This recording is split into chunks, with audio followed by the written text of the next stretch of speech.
foto creo que habla, una foto vale más que nunca dado. Eso le quería contar. Recién acabo de hablar con la doctora Sharon, así que en un minuto yo creo que va a estar así. Todos los celulares se van a caer. Les contaba que al lado de esta parte, una broma, no es que primera broma. Lo que hemos hablado hasta ahora es diabetes tipo 2, ¿recuerdan? Aquí les muestro el test de tolerancia, es el gol estándar. Recuerden que para hacer diagnóstico de diabetes utilizo los 3 primeros criterios. El cuarto, los chicos en la educación se han dado cuenta que a veces hay que aplicar el cuarto, o a veces con una sola glucosa de 150 ya estás planteando el diagnóstico de diabetes, pero lo que la guía dice no es eso. La guía dice son los 3 primeros. Si se nos da cuenta más todavía, el segundo criterio es un criterio tardío. Luego hacer diagnóstico de diabetes como segundo criterio en un paciente que ya tiene síntomas. Y lo que busca,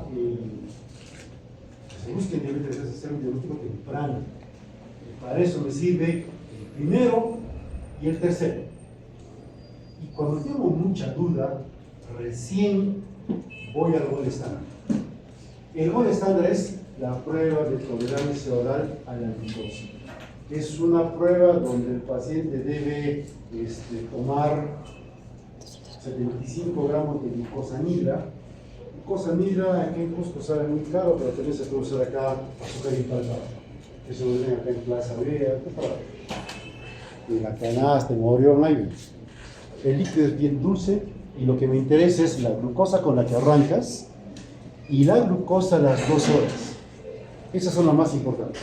Pero también son igual de importantes la glucosa a la hora, la glucosa a la media hora, a la hora y media.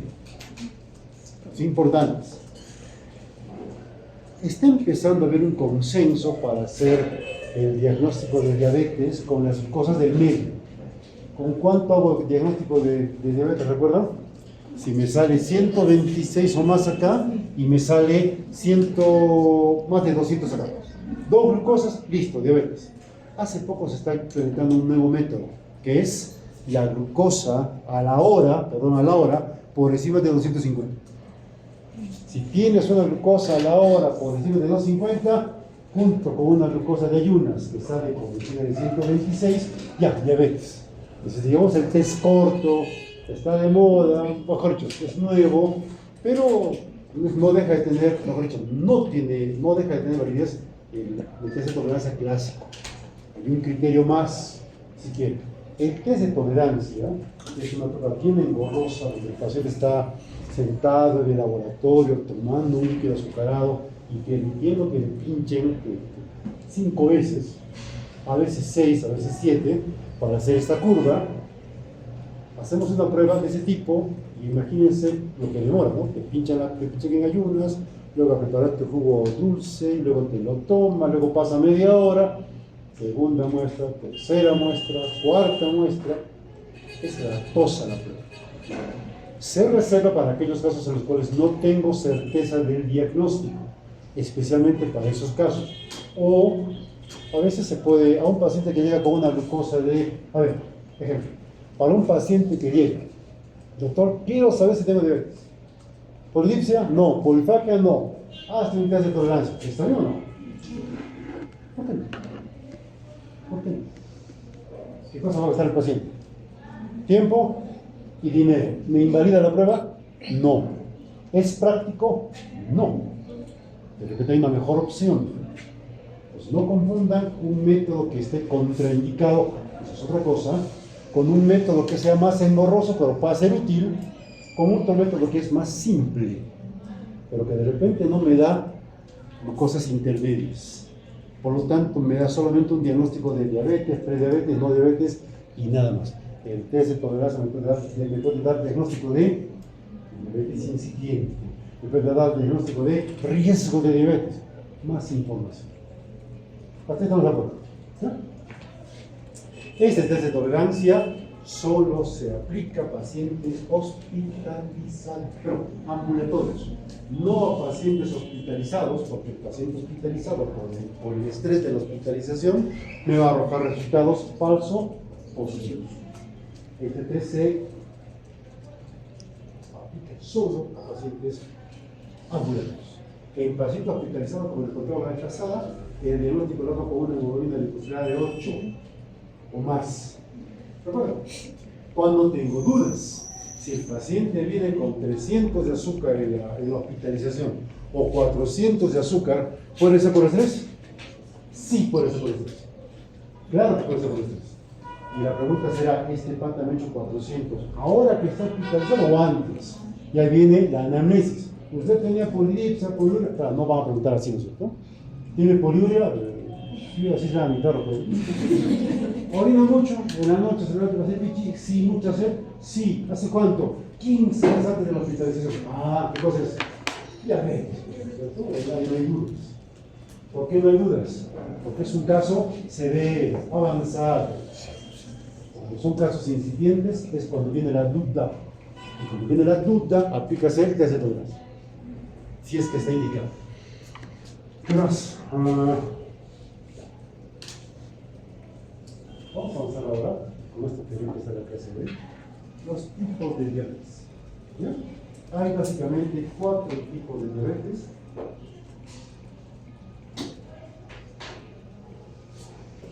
De la que más hemos estado conversando es de la diabetes tipo 2.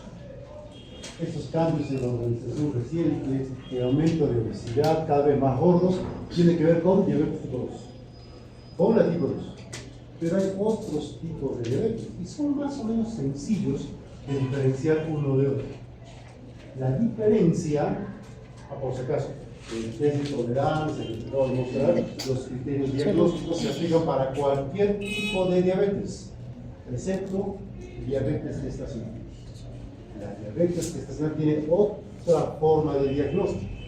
Eso ustedes nos van a contar en el seminario que vamos a hacer al final de este. Sí, se aplica como el seminario, ¿no? Tenemos tiempo para explicar. Al final de todas las clases, ustedes van a hacer un seminario. A mí me gusta hacer la clase, yo hacer la clase. Pero es una que va a hacer el seminario. Una. Ese seminario se llama diabetes gestacional. Y lo que siempre pasa es que sale un grupo, expone, es el único que estudia, los demás no estudian y piensan que el que sale a exponer es el castigado. No, conmigo no es así.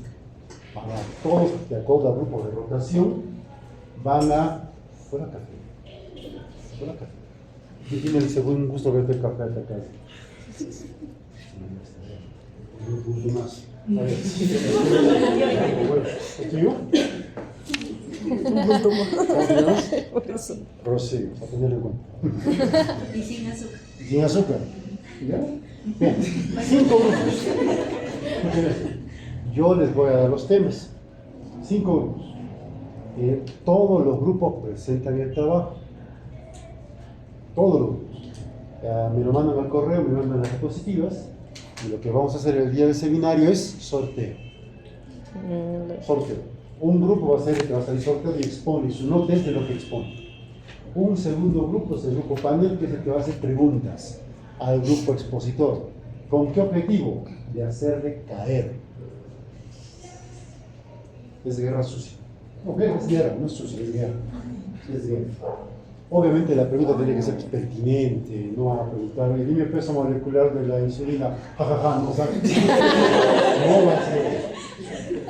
Tiene que darme una pregunta interesante, ¿no? Esa pregunta tiene su nota del grupo panel. Y el grupo auditorio tiene su nota de lo que yo les pregunto. Es un poco injusto porque se juega la nota en una sola pregunta. Como son varios, hago una pregunta, guiña, y voy pasando. ¿Qué cosa garantizo con eso? Que todos estudien. Quiero que todos estudien. Y el grupo que salga elegido para exponer, y yo voy a hacer el sorteo sobre el orden de exposición. O sea, todos saben todo. Todos estudian todo.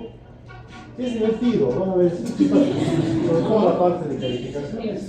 Qué divertido. Por eso hay 4 tipos de diabetes mellitus. Tipo 2, que es la más común, y el resto de diabetes son la diabetes secundaria a una enfermedad pancreática, por ejemplo, secundaria a Cushing, por ejemplo, secundaria a otra enfermedad. La diabetes tipo 1, que es la diabetes del niño, Ahora vamos a ver que no necesariamente es el niño, que tiene mucho que ver con la diabetes LADA. La diabetes LADA es casi igual que la diabetes tipo 1. Y luego está la diabetes gestacional, la cual es la única que tiene criterios diagnósticos diferentes, porque la gestación lo hace todo. Uno puede pensar, y este gráfico, chicos, vean lo relativo que es. Uno puede pensar que diabetes tipo 1 y tipo 2 es fácil de hacer la diferencia. A veces no es fácil. A veces no es fácil. Ojo, los dos tienen los mismos tipos de complicaciones. Los dos tienen los mismos tipos de terapia, o terapias parecidas. En dieta, al menos con insulina, tienen la misma terapia. Pero tienen ciertas diferencias en el pronóstico, porque una de esas diabetes te agarra más joven. Y una de esas diabetes encima se puede complicar más justamente porque te agarra más joven.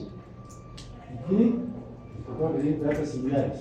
En realidad no. La diabetes tipo 1 tiene una terapia que se basa en insulina y la diabetes tipo 2 tiene una amplia variedad de otras alternativas.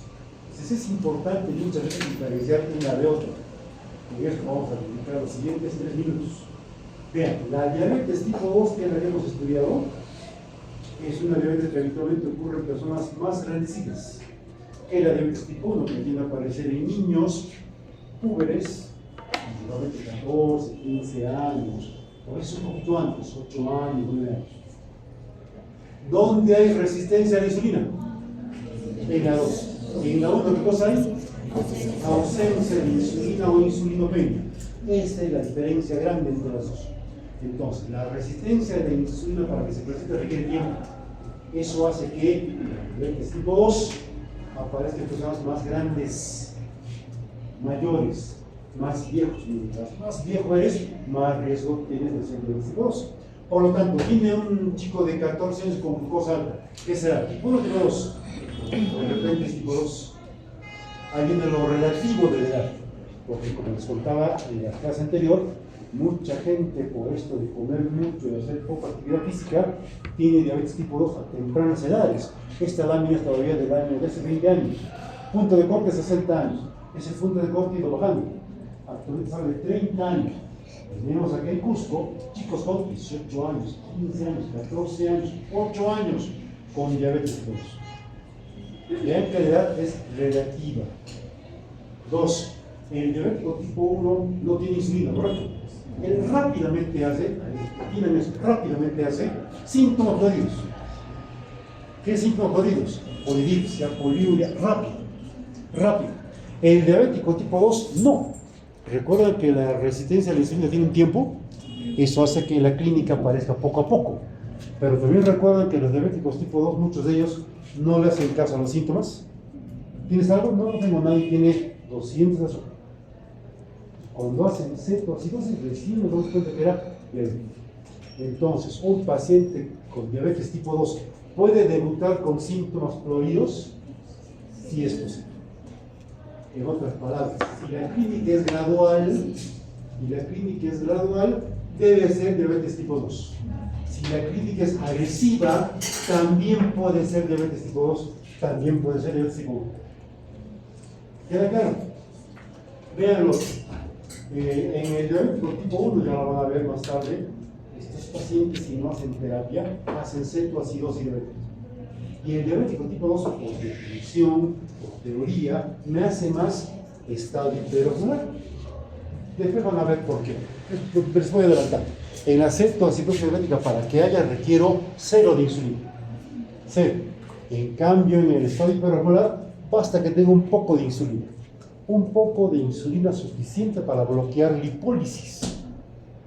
Si no hay lipólisis, no hay cuerpos cetónicos. Entonces no voy a tener cetoacidosis. Lo que voy a tener es un estado hiperosmolar. ¿Ya? ¿Se entiende por qué entonces el diabético tipo 1 va a ser ceto y este va a ser estado hiperosmolar? ¿Se entiende? Sin embargo, casi todos los hospitales de Latinoamérica, de 100 pacientes que hacen cetoacidosis, 99 son diabetes tipo 2. ¿Por qué? ¿Se dan cuenta que es contradictorio? Esta gráfica, para alguno que de repente lo sabe, esto lo he sacado de esta publicación que tiene el MIR, no sé si conocen qué es el MIR. este examen de resiliencia en España. Ahí lo sacamos. En Europa, en Norteamérica, antes la diabetes tipo 1 como que era más prevalente, pero la obesidad avanza y ya tiene a la diabetes tipo 2 mucho más prevalente que la tipo 1. Entonces, esa diferencia ya es relativa también. Al mismo tiempo, entiendan lo que quiero decir. Si yo tengo 100 pacientes con diabetes tipo 1 y lo comparo con 100 pacientes con diabetes tipo 2, ¿dónde habrá más cetocidosis? En el tipo 1. En el tipo 1. Lo que nos pasa es que acá tenemos 100 pacientes con diabetes, 99% tipo 2. Entonces, por prevalencia, un diabético tipo 2 me va a hacer esto. Es raro que ocurra, pero hay tanto diabético tipo 2 que esa rareza se convierte en rutina. Más tarde lo voy a explicar por qué. Esto sí es quizás lo más importante, el peso. Un diabético tipo 2 tiende a tener obesidad previa o sobrepeso previo. Eso sí, eso sí. El diabético tipo 1 no te hace sobrepeso previo. No tendría por qué hacerte sobrepeso previo. No tendría por qué. Pero, recuerden ustedes, si no tengo insulina, voy a bajar de peso. ¿Sí? Pregunta. Si yo tengo obesidad, ustedes saben que la diabetes tipo 1 es autoinmune. ¿Saben eso? ¿Sí? El hecho de que yo sea obeso es una protección para que yo haga un cuadro autoinmune. No. Pues puedo yo tener antecedente de obesidad y hacer diabetes tipo 1 y rápido voy a bajar. ¿Es posible eso? Claro que sí. Complicaciones. A ver si entendieron lo que hacemos hasta ahora, esto van a entender. Si no se han dado cuenta, acá nomás les acabo de dar como 10 preguntas de son. Complicaciones crónicas. Cuando ustedes escuchan complicaciones crónicas, ¿a qué se les viene a la cabeza? Cetocidosis. Retinopatía, nefropatía, neuropatía. Esas tres. Esas tres. Principalmente esas tres. Son complicaciones, como dice su nombre, crónicas. ¿Qué significa crónico? Que requiere mucho tiempo para su génesis. Si yo tengo diabetes tipo 2 y me hacen diagnóstico con 150, con 180, ¿podré tener complicaciones crónicas al diagnóstico? Claro que sí. He pasado tanto tiempo con la enfermedad sin que sea muy sintomática y puedo tener neuropatía al diagnóstico. Claro que sí. En cambio, en el diabético tipo 1 es tan brusco el inicio de síntomas. En 4 meses, por dipsia, poliuria, ¿tendrá neuropatía? No. Ahí se entendió. Pero siempre quiero que vean lo relativo. No estoy diciendo que el diabético tipo 2 siempre tiene complicaciones crónicas al diagnóstico. Lo que estoy diciendo es que el diabético tipo 1 nunca tiene complicaciones crónicas al diagnóstico. No es lo mismo. ¿Es posible entonces que un diabético tipo 2 no tenga complicaciones crónicas al diagnóstico? Por supuesto, esto más común. Se me confunde. ¿Ya? No se confunde. Ya, terapia de inicio entre los dos. Acá es insulina. Acá será dieta, ejercicios y pastillas. Hasta acá no hay creo que ninguna duda, ¿verdad? Ya. ¿Un diabético tipo 2 podrá requerir insulina de arranque? Es posible. Es posible. Vean que esto es también un poco relativo. Pregunta. Tengo un paciente con glucosas altas y le empiezo metformina. Y con la metformina de 300 de glucosa que tenía, en el control me hace 130. ¿Es 2 o es 1? ¿Es 2 o es 1? La metformina no sirve en diabetes tipo 1. Debe ser 2. Atienden bien. A ver, tengo un paciente con glucosa alta. Le doy metformina, está con 300 de azúcar. Llega al control con 304 de azúcar. ¿Tipo 1 o tipo 2? Puede ser 1 o puede ser 2. ¿Entienden lo relativo? Pero en otras palabras, si con la terapia por vía oral el paciente responde, debe ser diabetes tipo 2. Si no responde, 1 o 2. Igual va con la dieta. El péptido C antes lo usábamos bastante para hacer diagnóstico de diabetes tipo 1, hasta que se empezó a dosar un poco más la insulina. Ahora se han dado cuenta que hay muchos laboratorios que ya dosan insulina, es más fácil dosarla y tengo información de primera mano. Pero cuando se usaba diabetes, el péptido C, si el péptido C me salía muy bajo, ¿qué me indicaba? Poca reserva insulínica. Debe ser diabetes tipo 1. Y si tiene mucha insulina, será diabetes tipo 2. ¿Recuerdan que un diabético tipo 2 al final de la evolución puede tener célula beta dañada? ¿Cuánto tendrá de péptido C? Bajo. ¿Me servirá? Relativo, ¿no es cierto? Dense cuenta que casi todo es relativo. La anatomía patológica, de esto no me voy a hablar, porque para hacer diagnóstico de diabetes nadie hace biopsia de páncreas. Pero si fuera diabetes tipo 2, hay amiloide. Y si es tipo 1, va a haber inflamación del parénquima. Si es que a alguien se le ocurre, un loco que quiera hacer biopsia pancreática para ver qué tipo de diabetes tiene. Es un absurdo. Pero hay de todo. Hay de todo. ¿Entendieron entonces que la diferencia entre una y otra puede ser complicada? Puede ser complicada. Obviamente hay casos que son obvios. Tiene 8 años un niño flaquito y ingresa con cetoacidosis al hospital, ¿qué será? Es tipo 1. Es tipo 1. Tiene un tipo de 40 años gordo con su acantosis y viene con una glucosa de 200, ¿qué será? O 2. Hay cosas que son obvios. O le doy glibenclamida y me responden, no, pues es tipo 2. ¿Entendieron? ¿Entendieron esa parte? ¿Entendieron que a veces puede ser un poquito complicado hacer la diferencia entre diabetes tipo 1 y tipo 2? Esta es la lámina más fea de la clase. Y ponme el enfoque que me gusta, pero no se puede meter tanta información en una sola lámina. No quiero explicar mucho porque no me gusta. Causas de diabetes secundaria. Tiene todas las causas de diabetes secundaria. Es fea la lámina, pero es buena. Puede haber diabetes por falla de la secreción de insulina por parte de la célula beta. Eso se llama diabetes MODI. Son diabetes donde hay alteraciones cromosómicas de tal forma que la célula beta está intacta, pero es perezosa para sacar insulina. Perezosa. ¿Ya? Y aparece este diabetes MODI. MODI significa diabetes del adulto de inicio en la juventud. Parece un diabético tipo 2, pero joven. ¿Qué tan joven? 24 años, 30 años. Esto es el único tipo de diabetes secundaria que se trata con sulfonilureas, con glibenclamida, con bilirubina. El único. Y es un tipo de diabetes que tiene mucha genética.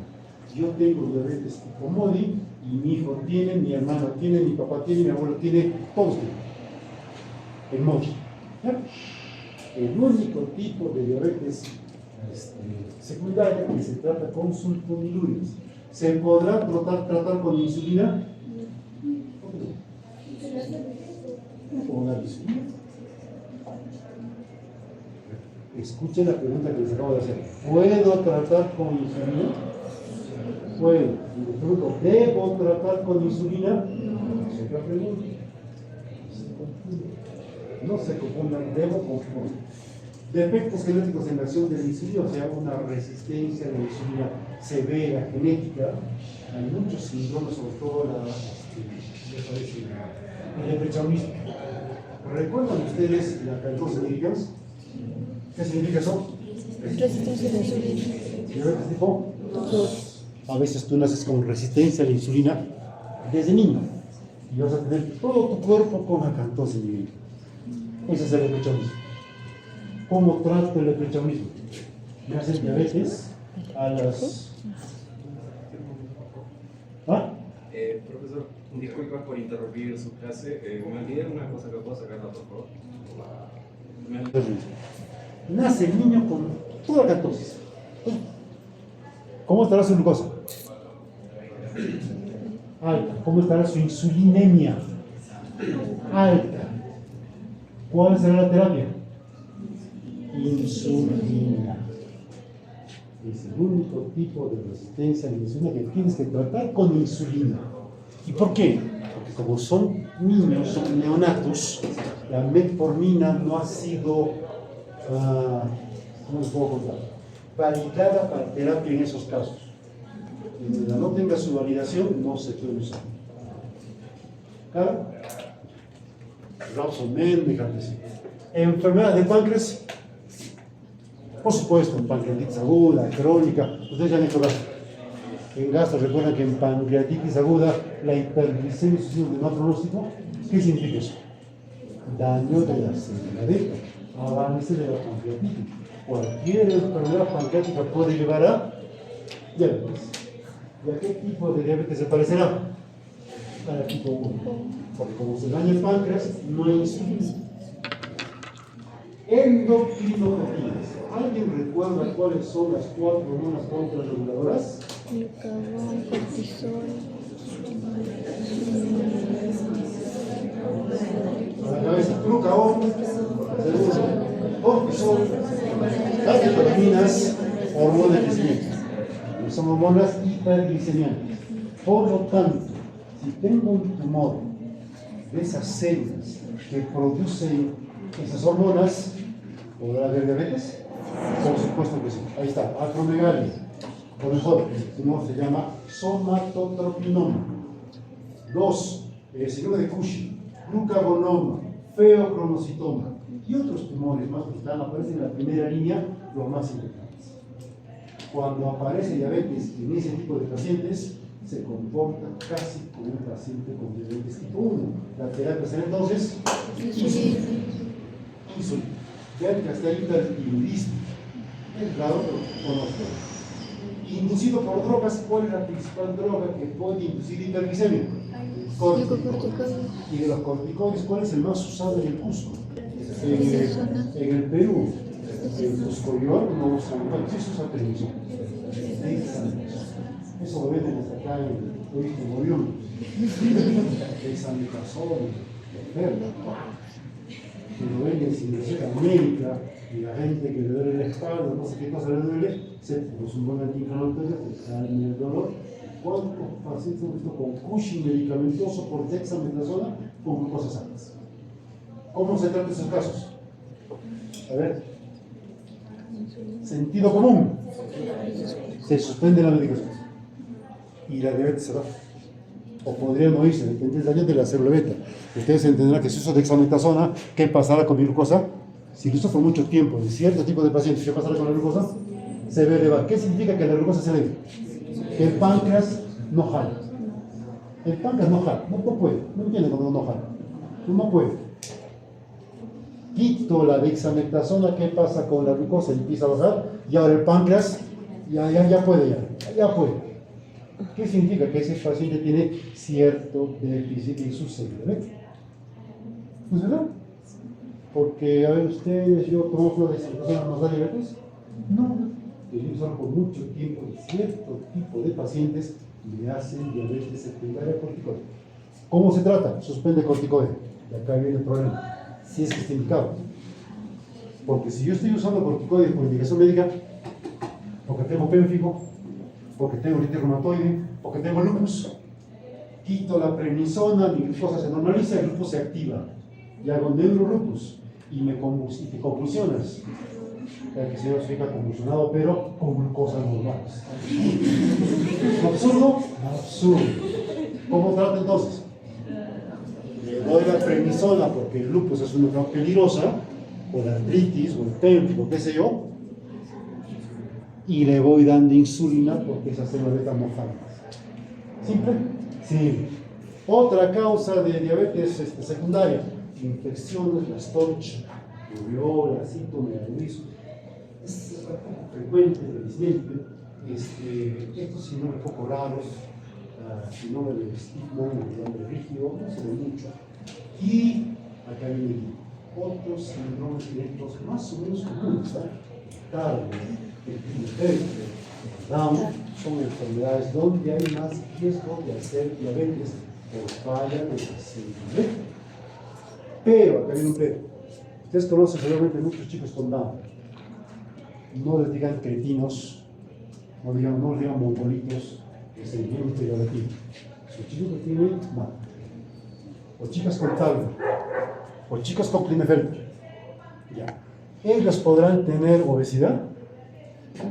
Claro, pues. Mi hijo tiene Down, lo enguillo, le doy comida porque quiero a mi hijo y me hace que el cuerpo se vuelve gordito y luego pum, me hace diabetes. Es secundario por el Down. ¿Será secundaria por el Down o será secundaria el exceso de caída de los papás? ¿Se dan cuenta de que a veces puede ser complicado hacer el diagnóstico de diabetes secundaria?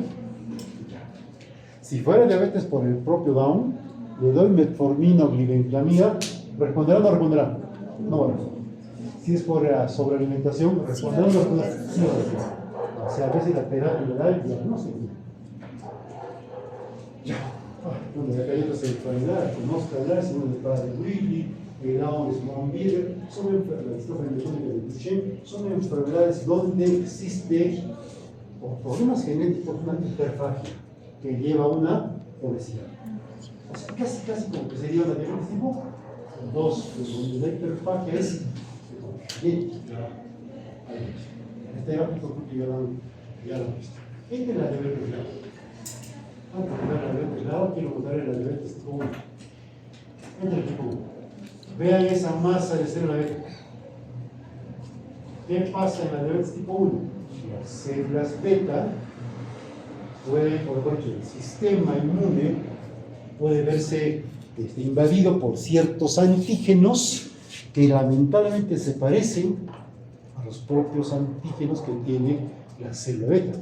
Entonces el sistema inmune responde pensando que son extraños y manda anticuerpos a destruir a ese, escuchen bien lo que puede decir, a ese puñado de células, son unas cuantas que nos hacen la vida tan cómoda. Un puñado de células podemos comer como están comiendo o no comer y sobre cosas estables. Qué linda la célula. Pero son poquitas. El ataque autoinmune, ¿qué pasa? Las destruye y rápido haces insulinopenia, ¿correcto? Y la insulina poco a poco va cayendo y rápido haces polidipsia colírica. Causa autoinmune. Por eso, para el diagnóstico de diabetes tipo 1, ahora se usan anticuerpos. Voy a usar anticuerpos. Anticuerpo anti-insulina, anticuerpo anti-islote, anticuerpo antiácido beta-carboxílico del ácido glutámico, etc. Anticuerpos. Varios anticuerpos. Antigar, es uno de los más usados. Anti-islote, anti-insulina, anticuerpos. El ataque rápido es fulminante. Y rápidamente el paciente está hiperglicémico. Pero también tiene la diabetes LAD, que es un tipo de diabetes autoinmune, tipo 1, por lo tanto, que va con insulinopenia, pero hay un pero. Es un ataque, atacas y luego te retiras. Atacas, te retiras. Atacas y cae tu masa de célula beta. Pero luego el ataque calma y la célula beta se recupera, pero ya no como al inicio. Y luego el ataque regresa y se recupera, pero ya no, cada vez se recupera menos.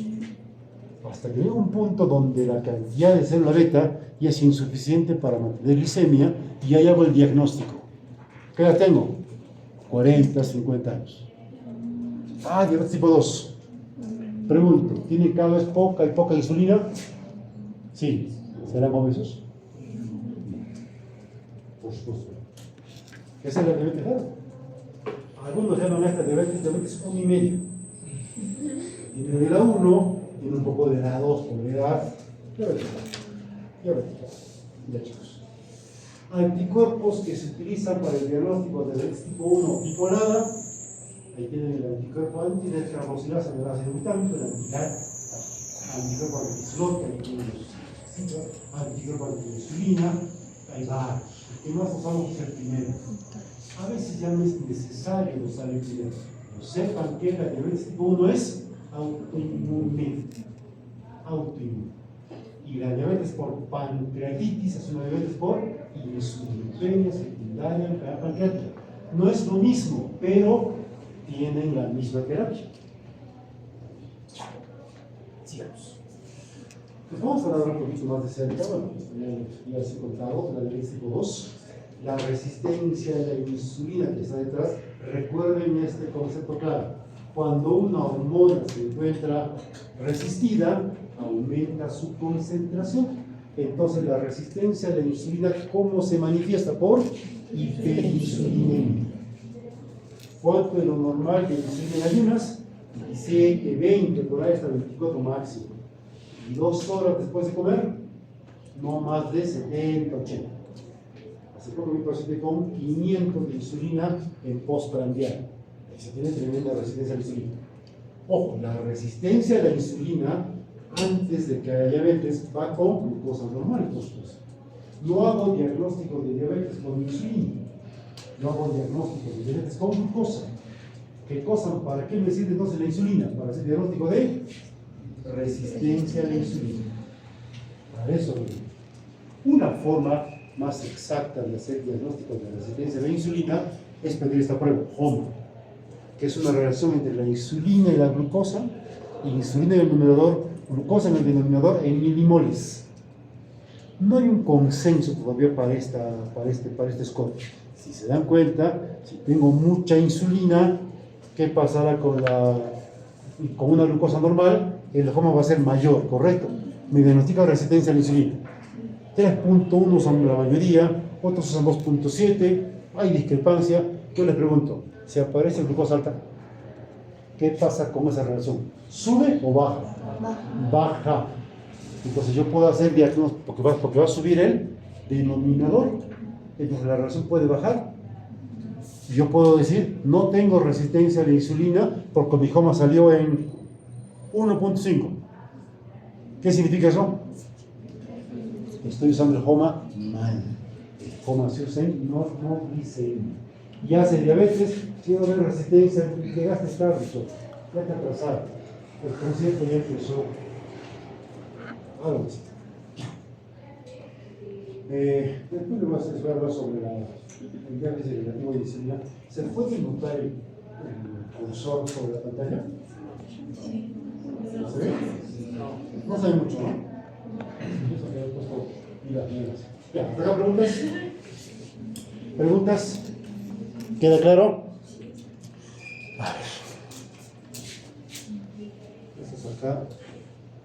¿Ninguna pregunta?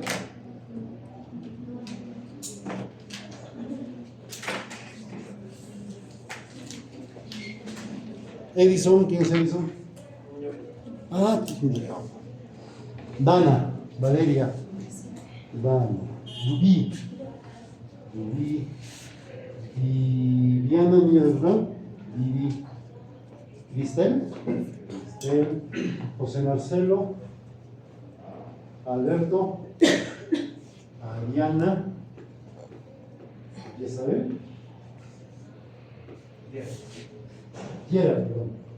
Sheila, Luana, Cristel, otra Cristel, Giancarlo, Angie, cuando digo crisis hiperglicémica ese es el nombre técnico, el nombre médico. Cuando digo coma diabético es lo que al paciente le digo para que me entienda. El término coma diabético en literatura médica no existe. Pero para que el paciente me entienda, es coma diabético y sí, lo entiendo. Vamos a hablar de coma diabético, crisis hiperglicémica. Y para eso, aquí tengo una lámina que es bien interesante. Atentas a esto. Atentas a esto. ¿La insulina es una hormona anabólica, sí o no? Sí. ¿Es anabólica con las proteínas? Sí. ¿Con las grasas? Sí. ¿Con los carbohidratos? Sí. Pero no al mismo nivel. No al mismo nivel. Es anabólica, pero no al mismo nivel. Vean la lámina que es importante. Número 1. La cantidad, vean la flecha azul es la cantidad de insulina. ¿Ya? La línea roja es la cantidad de insulina en un diabético tipo 2. Viene la explicación, entiéndanla por favor. La cantidad de insulina que necesito para tener un efecto anabólico con los carbohidratos es 40.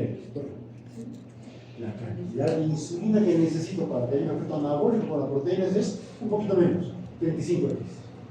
Pero la cantidad de insulina que necesito para que haya lipogénesis, para que no haya lipólisis, es pequeña. Es mucho más pequeña.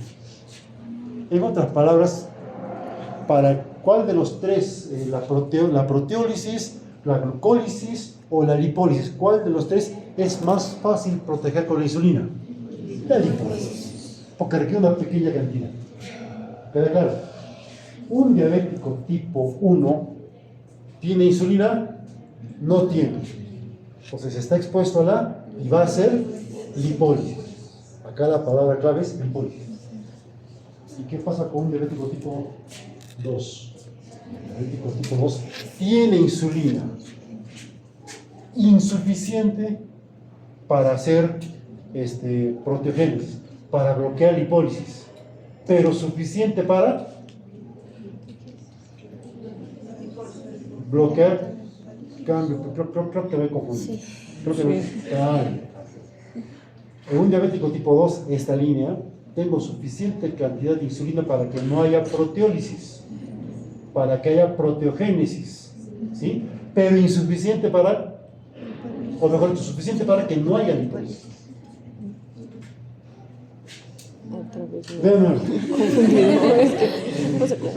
en el diabético 2 tengo insuficiente cantidad de insulina para mantener las proteínas en anabolia. Y va a haber catabolia. Pero tengo suficiente para que no haya lipólisis. Ahí se entiende. Sí. Esto explica por qué el diabético tipo 2 no debería hacer cetólisis. ¿Aquí se entiende? Esto va hablando con lo que dice el libro. ¿Qué dice el libro? Que el diabético tipo 2 no hace cetoacidosis. Eso es patrimonio del diabético tipo 1, porque la cetoacidosis es deficiencia absoluta de insulina. Ya. De hecho, cetoacidosis significa la diabetes es una enfermedad desnutritiva. Sí, la cetoacidosis es un extremo de la diabetes. Es un extremo. Con ese concepto, yo quiero que vean ustedes estos son los componentes de la cetoacidosis. Vamos a hablar un poquito más de ceto más que de estado hipermolar. Esos son los componentes de la cuerpos cetónicos. Acidosis, el cuerpo cetónico lleva acidosis metabólica. E hiperglicemia, hay hiperglicemia. Los tres componentes. Y acá hay un componente más que no está en la definición. Es un componente que siempre tienen que ustedes tenerlo en mente, si no, no pasa nada. El principal componente es clínico y se llama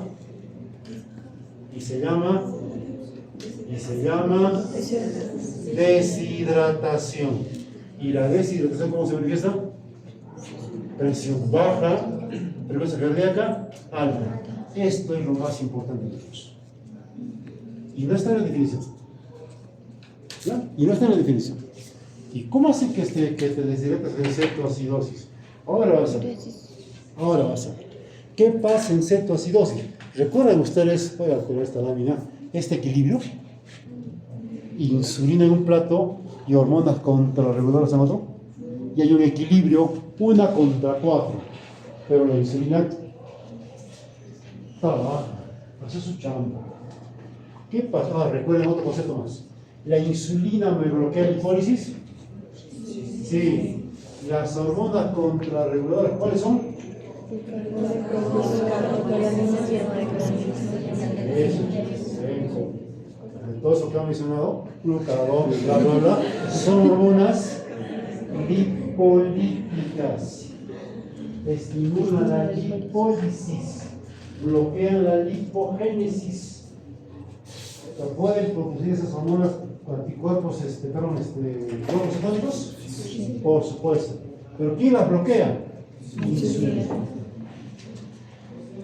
¿Se acuerdan que yo les contaba que la cetoacidosis debe ser más el diabético tipo 1? Y en el libro dice que debe ser el estadio hipermolar más en el diabético tipo 2. Se debe a eso. Pero ¿qué nos ha demostrado la realidad? Que hay en Cusco, en el hospital de Lorena, en el Seguro, en el hospital de Andahuaylas, en el hospital de Guipa, en todos los hospitales de nuestro continente, la mayoría de las cetoacidosis son diabéticos tipo 2. ¿Por qué? Ahora van a mirar por qué. Porque es una buena pregunta, ¿verdad? Es una buena pregunta. Ahora les voy a contar por qué. Quiero que sepan esa lámina que acaba de pasar.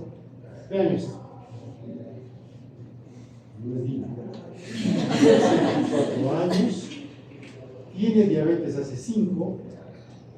Vive con tos, fiebre, desatura, neumonía por COVID. Estamos hablando de hace 5 años. Neumonía por COVID. Y esta señora me hace cetoacidosis. Oye, pero es diabética tipo 2, tratamiento con metformina hace tiempo, está confirmado que es diabetes tipo 2, y me hace cetoacidosis. ¿Por qué me hace cetoacidosis? ¿Por qué me hace cetoacidosis? Porque por el COVID ha tenido un aumento de hormonas contrarreguladoras severo en la época de la pandemia. Pongo ejemplo de la pandemia porque es un ejemplo muy tangible. Ustedes estaban en el colegio todavía, ¿no? En la pandemia. Yo estaba en el hospital. El miedo que teníamos y la tristeza que era ver gente morir en la puerta de la emergencia. Estábamos en una silla con las manos casi azules, no podían respirar. Y poco papá estaban de sueño, papá se murió. Y los llantos, y los gritos de la gente que se moría, era una cosa muy triste, muy triste, fea. Llegaban así. Todos llegaban con la neumonía del COVID, con el miedo a morir, La enfermedad misma hacía que sus hormonas contrarreguladoras aumenten. En una persona que tenía ya diabetes, o sea, ya había daño de la célula beta, ¿qué pasaba con ese equilibrio? Se rompía y aparecía el polisis. Simple. Y ahora no hay pandemia, pero todavía hay neumonías, ¿eh? Fracturas de cadera, apendicitis, DCVs, infartos, infecciones urinarias, pielonefritis, etcétera. Cualquier enfermedad intercurrente va a hacer que las hormonas contrarreguladoras aumenten. Y entonces este equilibrio se rompe a favor de las hormonas contrarreguladoras. Si todavía hay un poquitín de insulina, no va a haber cetoacidosis, va a haber diabetes descompensada. Pero va a haber un grupo de pacientes que no van a aguantar ese desequilibrio y se va a desequilibrar más todavía y aparece el hipólisis predominante. ¿Qué aparece entonces? Cetoacidosis. ¿Ya? Esa es una de las explicaciones. Otra explicación, ustedes me dirán, voy a contar eso, ¿verdad? Sin embargo, hay mucha gente que me hace cetoacidosis sin ninguna interferencia, no hace neumonía ni nada, simplemente son diabéticos que dejan su enfermedad a su libre albedrío y la cetoacidosis aparece. ¿Qué ocurre en esos casos? ¿Hay aumento de hormonas contrarreguladoras? No. ¿Qué pasa? Ocurre un fenómeno que se llama glucotoxicidad. Está la glucosa alta tanto tiempo y la glucosa alta estimula o no estimula la célula beta. La debe estimular, pero si está alta, ¿qué significa? Que no hay una buena respuesta de la célula beta. Entonces es una célula beta dañada porque no bota suficiente cantidad de insulina y al mismo tiempo hiperestimulada por la glucosa alta. Si eso dura mucho tiempo, y me refiero a años, ¿qué pasa con esa célula beta que tiene todavía capacidad servidora? Como que se cansa, no jala, se cansa, se duerme, no podemos. Hay capacidad, pero como que la célula beta se cansa. ¿Cómo es eso que se cansa? No sé explicarlo, pero eso es lo que pasa. Se cansa y no bota insulina y aparece cetoacidosis porque el equilibrio se rompió. En el caso de la glucotoxicidad, porque no hay insulina. Es como un diabético tipo 1, pero que aparece esta glucotoxicidad mucho tiempo después. Cuando hay una concomitancia, es porque habrá aumento de hormonas contrarreguladoras. En cualquiera de los dos casos, ¿cómo se rompe el equilibrio? ¿Aumenta las contrarreguladoras o cae la insulina? Los dos. En diabético tipo 2, los dos. En diabetes tipo 1, falla la insulina. Hasta ahí se entendió. Ahora vamos a ver otra analogía. Esta es muy simple. Perdón, muchachos. Esa es la fisiopatología. Quiero que la entiendan. Y luego va a haber otra lámina más. ¿Qué pasa en el estadio hiperhormonal no cetósico? Si ustedes escuchan el estadio hiperhormonal, ¿qué significa? ¿Hay o no hay insulina? Hay. Sí, hay. Suficiente para que no haya glucosa. Diabetes tipo 2, con eventos desencadenantes o sin él, ¿qué pasará? Cae la insulina, aumentan hormonas contrarreguladoras, pero todavía mantengo capacidad de hipogénesis, se disminuye la captación tisular de glucosa. ¿Qué pasa con la glucosa en sangre? Se acumula, hiperglicemia. ¿Y la glucosa no interviene en la osmolaridad? Ahí está la fórmula de osmolaridad. Esa es la fórmula. Si aumenta la glucosa, ¿aumentará la osmolaridad? Sí. ¿Y qué pasa con este paciente con glucosa alta? No sé si lo tengo acá. A ver, para que me puedan entender, ver todo lo que hago para que me entiendan. A ver si valoran. A ver, ¿qué es esto?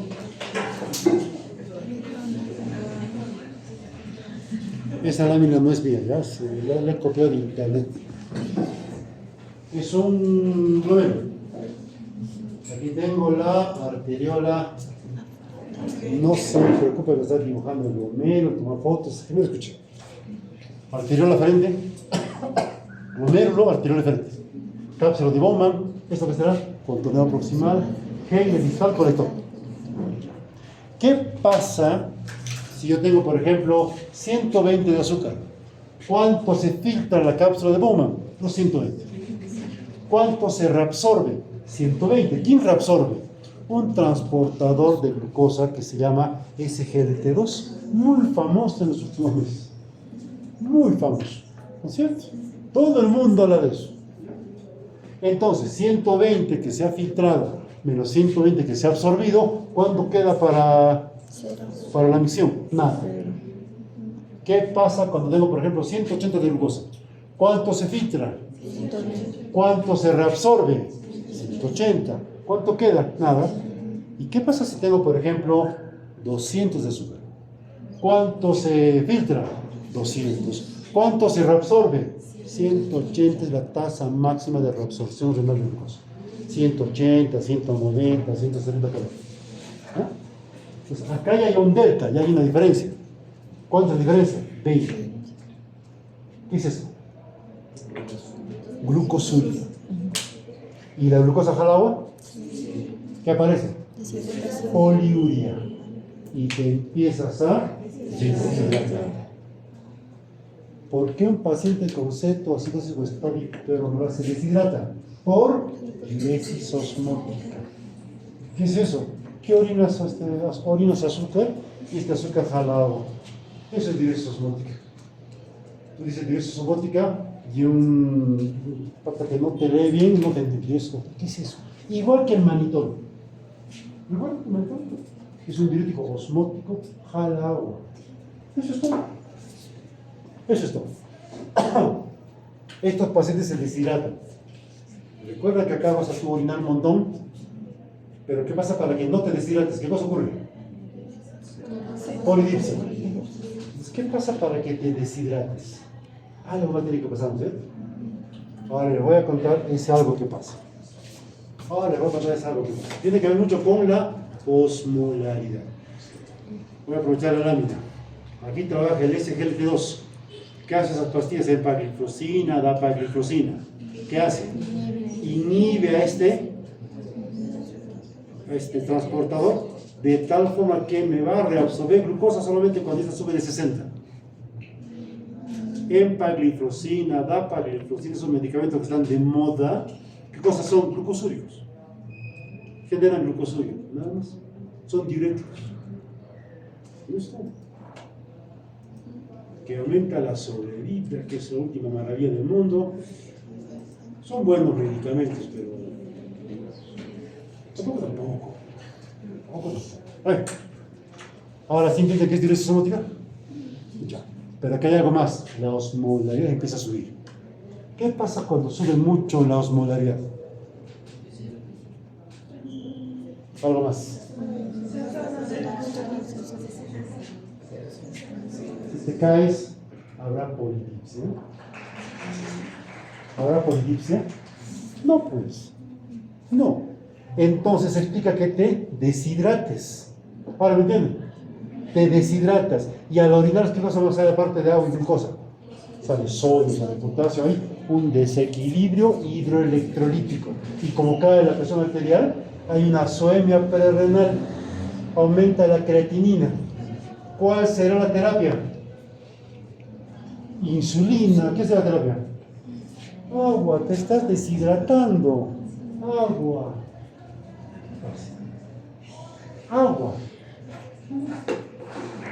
¿Qué están pensando? ¿Es en insulina, la fórmula de insulina? No, chicos, es más simple. Agua. ¿Cómo se llama el agua? Cloruro de sodio al 9 por 1000. Suero fisiológico. ¿Se entendió? Ya. Esto es diabetes tipo 2. ¿Y qué pasa en el diabético tipo 1? Vean la diferencia. Acá ocurre lo mismo. Acá también hay proteólisis. Si hay proteólisis, hay aumento de la disponibilidad de ácidos grasos, pero de aminoácidos, los cuales vía gluconeogénesis aumentarán la glicemia. Pero acá aparece este elemento clave, lipólisis. Y aumentan ácidos grasos y aumenta la cantidad de cuerpos cetónicos. Hay más sustrato ¿para qué? Para gluconeogénesis, que es una vía catabólica, aumenta la glucosa. ¿Y qué cosa más habrá? Respiratorio o metabólico. Metabólico. ¿Qué me indica entonces la acidosis metabólica? Lipólisis. Eso. Y lo demás, sí, lo demás sigue habiendo. Lo demás sigue habiendo. Me sigo deshidratando por diuresis osmótica con trastorno del sensor y por eso no me hidrato bien. Y tengo deshidratación. Si tengo caída de la presión arterial, ¿cómo estará el ácido láctico? Va a subir. Contribuye a la acidosis metabólica. ¿No es verdad? Ahí nomás. ¿Cuál será la principal herramienta terapéutica? Agua. ¿Cómo se llama el agua? Cloruro de sodio, sí. Cetoacidosis, no piensen en infusión, piensen en hidratación. Ahora vamos a la clínica. Datos interesantes de la clínica. ¿Hasta acá se entiende la fisiopatología? ¿Esto ocurrirá en horas o en días? Días. Poco a poco entras a la cetosis. Si es un diabético tipo 1, pueden ser horas, puede ser un día de repente, o hay 2, 48 horas, un día fácil, ¿queda claro? Simple. Entonces, ya. ¿Qué clínica habrá? Para acordarme, chicos, porque algo voy a dejar pasar por alto. A ver, ¿qué clínica habrá? ¿Cómo estará? Atentos. Por el aumento del cuerpo, los cuerpos cetónicos son bastante volátiles. ¿Cómo estará la respiración? ¿Aliento a? Así dice la manzana. Entonces, a veces antes cuando era residente me atreví a oler. Yo digo, ajo, cebolla. Manzana, dice manzana. ¿Qué más? La cara colorada. Parece pletórica. Por el aumento de cuerpos cetónicos. El aumento del cuerpo cetónico lleva a dolor abdominal, que duele la barriga. Cuando aumentan los cuerpos cetónicos no hay apetito. Recuerda la polifagia, en cetoacidosis la polifagia desaparece. De hecho, cuando viene un paciente a la consulta, una primera pregunta, cuando tiene 300 azúcares, no si orinas o no orinas. ¿Tienes hambre? Dice, sí tengo hambre. Entonces no está haciendo cetosis. Me dice, tengo hambre, no tengo hambre. Me está haciendo cetosis. ¿Qué cosa requería de terapia? Aparte.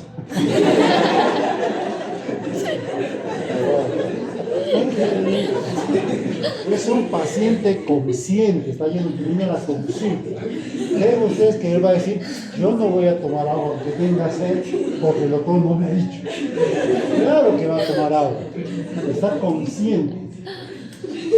¿Cuál será la terapia en ese paciente diabético que llega a la consulta con 300, 400 y te dice, no tengo hambre? Hay que dar insulina como primera opción. ¿Para qué le voy a dar insulina? ¿Para bajar la glucosa? Para bloquear el impulso. Ya no vamos entendiendo. Ya. Cuando hay reducción de cuando hay hiponatremia o hipocalemia, puedes tener hilio paralítico, también dolor abdominal, calambres, puede haber debilidad. Chicos, ahí tienen ustedes la clínica de la cetoacidosis. En una cetoacidosis como estoy hiperosmolar, ¿habrá, pregunto, leucocitosis? Puede haber sensación de fiebre. Puede haber fiebre. Puede haber en muchos casos síntomas centrales, o sea, neurológicos, perdón. Puede haber convulsiones, puede haber hemiplegia o hemiparálisis, puede haber convulsiones jacksonianas, o sea, parciales, o sea, un cuadro neurológico, ¿verdad? ¿Ya? Puede haber fiebre. Yo le pregunto, viene con fiebre, viene con dolor abdominal, puede hacer leucocitosis. ¿Qué piensas? Apendicitis, a sala de operaciones. Pues no había sido. ¿Se dan cuenta? Se puede semejar mucho a un abdomen agudo. Por eso es importante a todo paciente quirúrgico medir el glicemia. Puede ser un aceto. Ojo, hacen leucocitosis. ¿Por infección? ¿En el infarto hay leucocitosis o no? ¿Por qué? Por la inflamación. Este es un cuadro inflamatorio también. Va a haber leucocitosis. Y actualmente los hemogramas que mandamos en el hospital, antes los veía un técnico en laboratorio, usaba, eso ustedes habrán hecho en el laboratorio clínico, la cámara de Neubauer, una lámina con unos volúmenes muy pequeñitos, donde el patólogo clínico miraba y contaba cuántos leucocitos hay por mililitro, contaba, miraba por campo y multiplicaba. Así era antes, manual. Cuando hacías manual podías ver cuántos leucocitos hay y de qué tipo era. Actualmente, ¿cómo hacemos?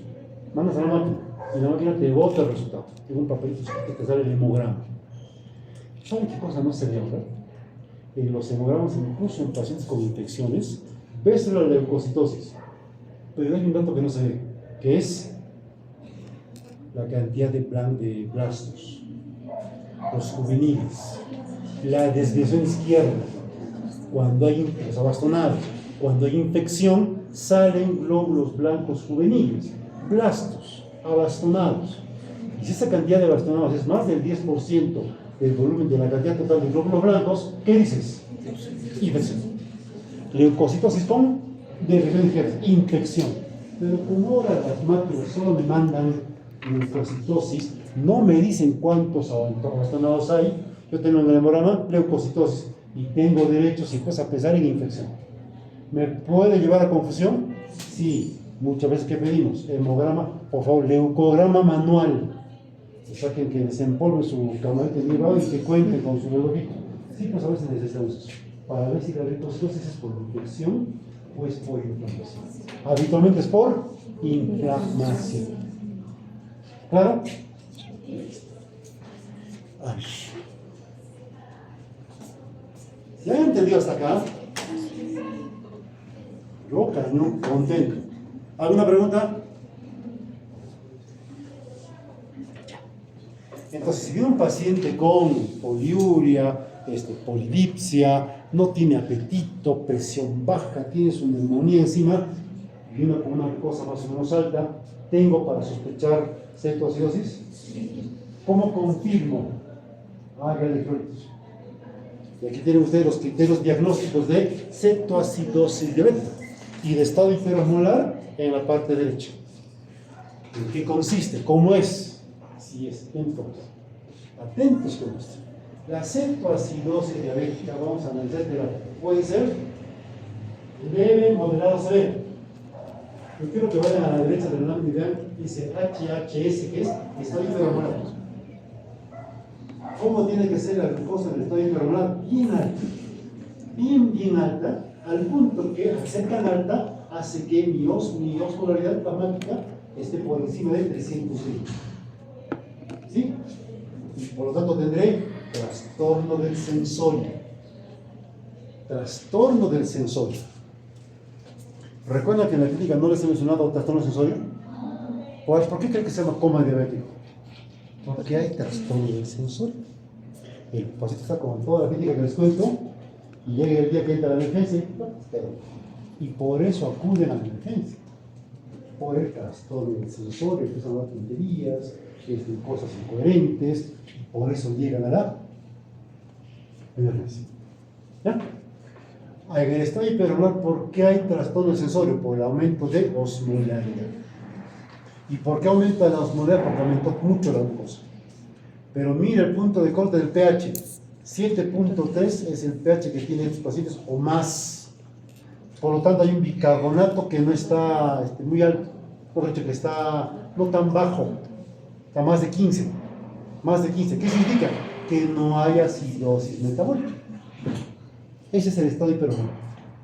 Si tengo tan alta la glucosa, ¿cómo estará deshidratado el paciente? muy deshidratados.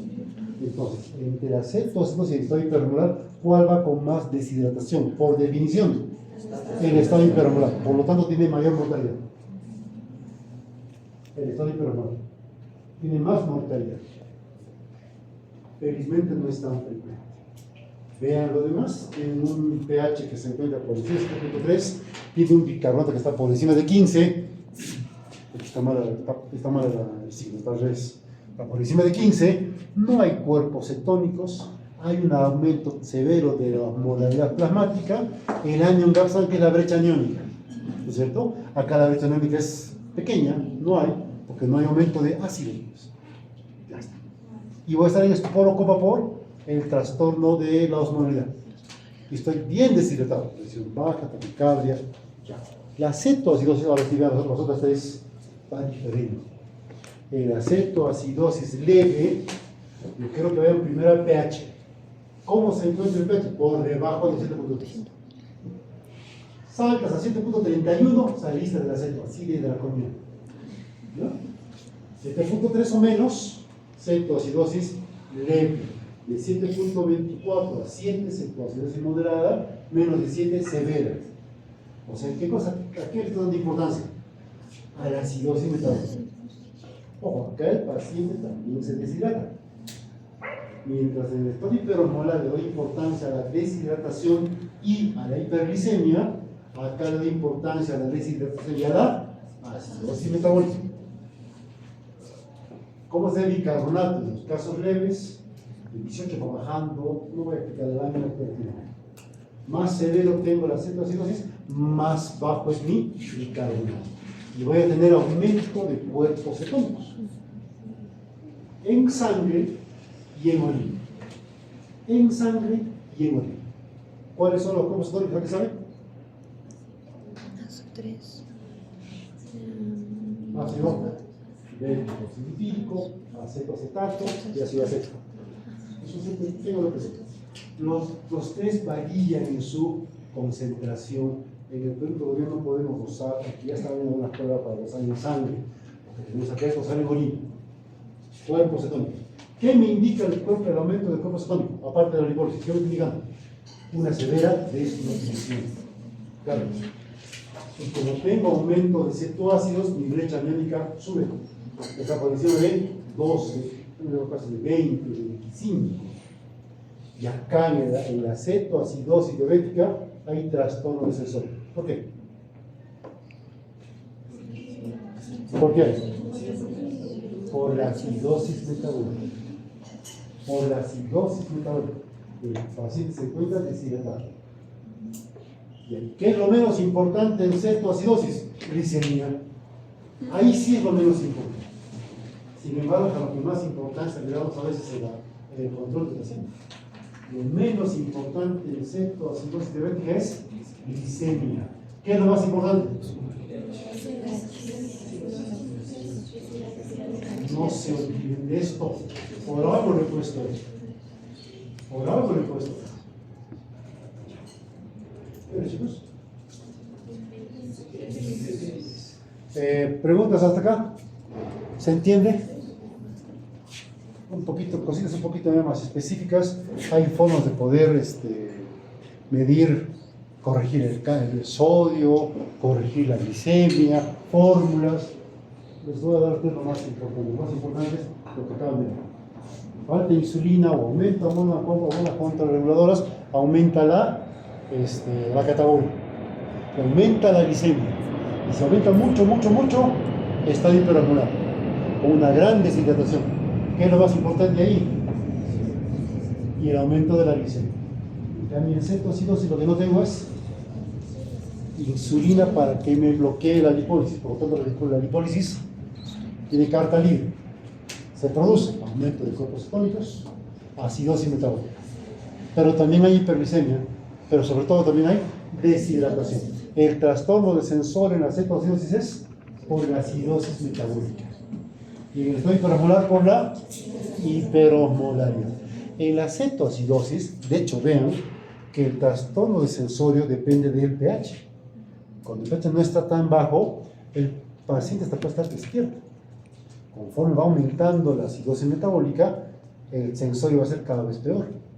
De hecho, hay pacientes que llegan a la emergencia conversando, saben que están mal y hasta se enferman a sus hijos. Todo que están viviendo, hijito, por favor. Pásalo. Luego tú lo despiertas, despierta, sí, cierto, sí, sí. Así como ustedes en clase, y bueno. ¿Sí, bueno? ¿Saben qué es cómodo, no es cierto? ¿Cómo es Glasgow? Glasgow 3.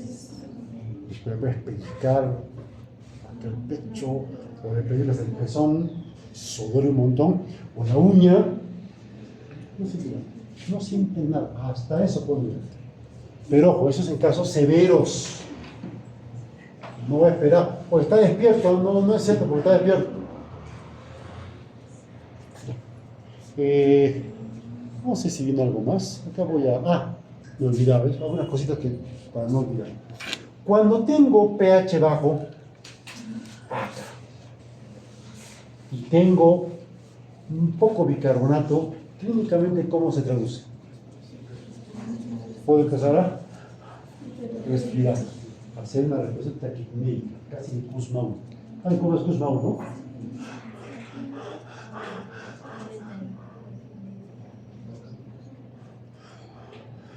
Esos son casos severos, ¿no?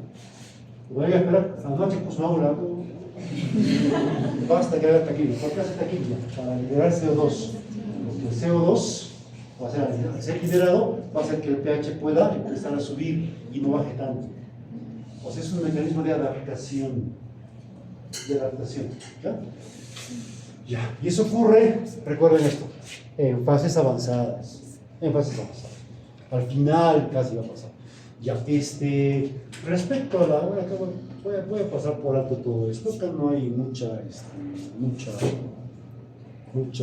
dato interesante.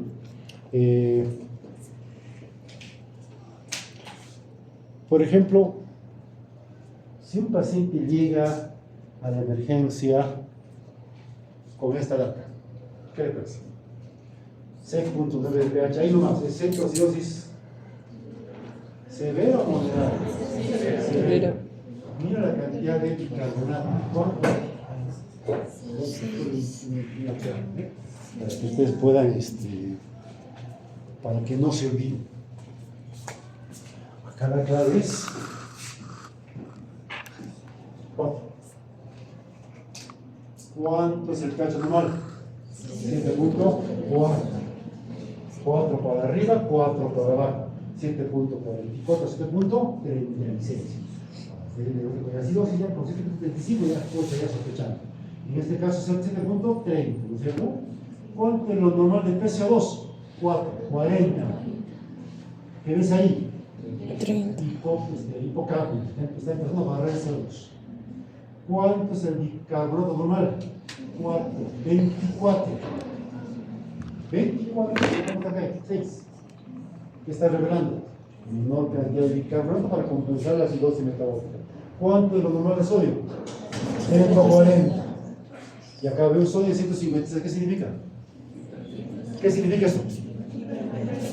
Deshidratación, ¿sabes? ¿Recuerdan?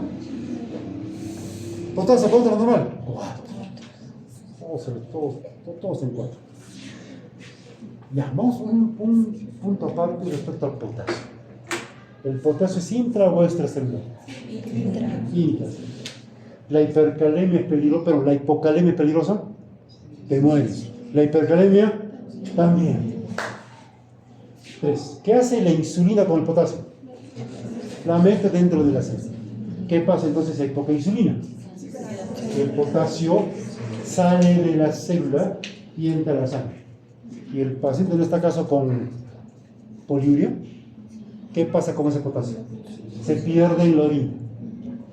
Sin importar cuánto esté la calemia, todo paciente con cetoacidosis tiene potasio corporal total bajo. ¿Qué es potasio corporal total? La suma del potasio intracelular y del extracelular. ¿Cuál podemos medir? El extracelular. Entonces, no importa cuánto esté el potasio, que yo ven 4, está normal. Ese paciente, por el solo hecho de tener una crisis hiperglicémica, tiene potasio corporal total Siempre. Siempre. No importa cómo esté la cadena. Por lo tanto, en la terapia habrá que darle potasio, ¿sí o no? Sí. De todas maneras. De todas. Salvo ciertas excepciones que más tarde les voy a contar. Atención bien. Y viene con una glucosa así, 450. ¿Sí? Ya. Diagnóstico. Diagnóstico, coro. Cetocidosis. Sí. Sodio 156. Por 2, ¿cuánto es? 312. Glucosa de 450. 450 entre 18, ¿cuánto sale? ¿Ah? 450 entre 18. ¿Hacen con estas calculadoras? O perdón, con estos celulares. El iPhone es 25. 25. ¿Cuánto sale? 337. ¿No es hipermolar? ¿No es hipermolar? Es hipermolar. ¿Diagnóstico? El diagnóstico de estado hipermolar y cetocidosis no son excluyentes. Pueden coexistir los dos. Y si se dan cuenta, acá yo no tengo glucosa más allá de 600. Es que lo que me está llevando a la hiperosmolaridad es el aumento de la natremia. Lo importante que es entonces medir sodio y potasio. Si tengo potasio en sangre 2, ¿qué te dice? José Fernando, ¿qué te dice? No, pero ¿quién eres tú? ¿Tú cómo te llamas? Pues sí, parece inglés. Hasta está dormido lento, ¿no? ¿Cómo te llamas? Aldair. Ian. SB. ¿Qué más te indica? Cambio la pregunta. Si yo sé que el potasio corporal total siempre está bajo y tengo hipocalemia, ¿qué me indica? Que el potasio está por los suelos. Mucho más que bajo. Paciente crítico. Cuidado con los potasios. Entonces, ¿los dos cuadros pueden coexistir? Sí, pueden coexistir. Tiene 450. Pues qué raro que está dormido. Está dormido. ¿Por qué estará dormido? Por esto y por esto. Entonces, dense cuenta ahora que cuando hacemos la terapia del paciente con ceto y el paciente de lo que está dormido empieza a despertar, ¿qué te indica? Que le estás bajando osmolaridad y estás generando ácido metabólico. ¿Funciona? Funciona. ¿Se dan cuenta? Ya está. ¿Qué me indica entonces que mejore su sensorio? Que está mejorando el cuadro. Yo prefiero 1000 veces, escuchen esto. Paciente 1, un paciente que viene a la consulta con 1000 de azúcar. 1000, no es una fantasía, eso pasa. 1000, pero está despierto, si tengo mucha sed, no tengo hambre, está despierto. Versus un paciente con 250 de azúcar y que te viene con, en la emergencia, planchado. ¿Quién te da más miedo? El que está planchado. El que está planchado. Para que vea lo importante del sensorio. Lo veo despierto, estamos recuperándolo. Lo veo tumbado, pues está con 180 de azúcar. Qué raro, busco otra causa. Pues. De repente se infartó acá, de repente hay una meningitis, o de repente hay un cuadro metabólico que no está detectado. ¿Entienden? A ver, ¿qué hora, chicos? Y 33. Ya. Esto que sí estamos hablando, así que voy a... Vamos a ver qué era, ¿sí? ¿Hasta acá alguna pregunta, muchachos? ¿Alguna pregunta?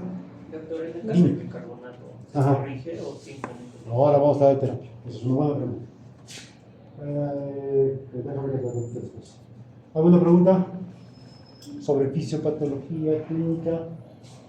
¿Queda claro? Recuerde que cuando alguien no pregunte es porque le da roche. No tengan roche, chicos. Véanlo así ya, de la presión que ustedes pagan, sale mi sueldo. Ahí está. Con mayor este pata yo le pregunto porque este pata me tiene que enseñar. ¿Sí o no? ¿Así tiene que ser? Ya, pregunto.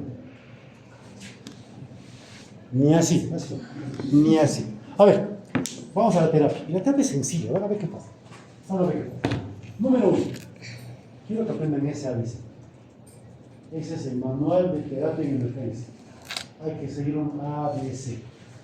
Viene un paciente con herida de bala. Herida de bala, por el hígado. Cloruro, ¿no es cierto? Y no se dieron cuenta que el tipo tiene una prótesis dental que le está tapando la respiración. Ya está con vida. Oye, pero está azul el paciente. ¿Qué? Pero está con vida. Y se murió. ¿Se dan cuenta que es más importante que otra cosa? Primero, fíjense que también ventila, que también respira. Esta vía aérea libre. Vamos a la siguiente parte. Blood, sangre. ¿Cómo está la presión arterial? ¿Cómo está la frecuencia cardíaca? ¿Cómo está el paciente con cetocidosis? La presión arterial empieza a caer. Cae. Y en casos leves aparece lo que se llama hipotensión ortostática. ¿Qué significa? Toma la presión, está normal, se para el paciente, está medio mareado y ahí cayó la presión un 10%. ¿Qué te indica eso? Deshidratación moderada. Si tienes hipotensión en decúbito, ¿qué te indica? Hipotensión severa, deshidratación más severa. ¿Se entiende?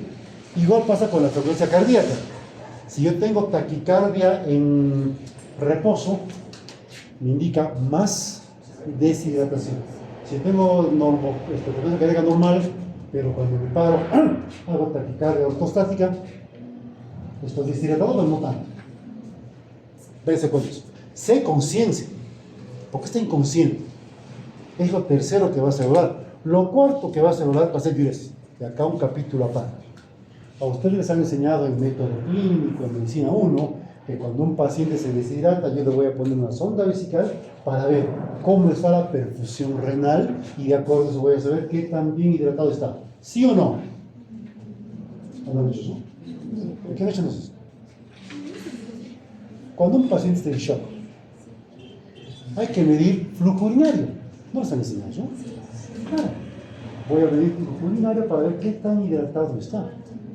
¿Recuerdan? Entonces yo le pido, le pongo una sonda porque está inconsciente y veo cuánto orina. Si estoy hidratando y no orina, ¿qué te indica? De repente hay falla renal, una aguda, el asunto se nos agrava. ¿Recuerdan ahora sí?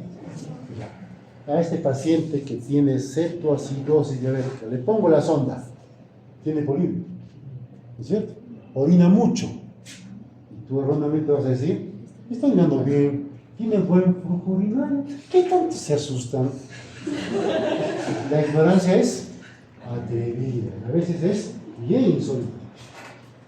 Cuidado que el paciente con cetoacidosis o estado hiperormonar se deshidrata por vía urinaria.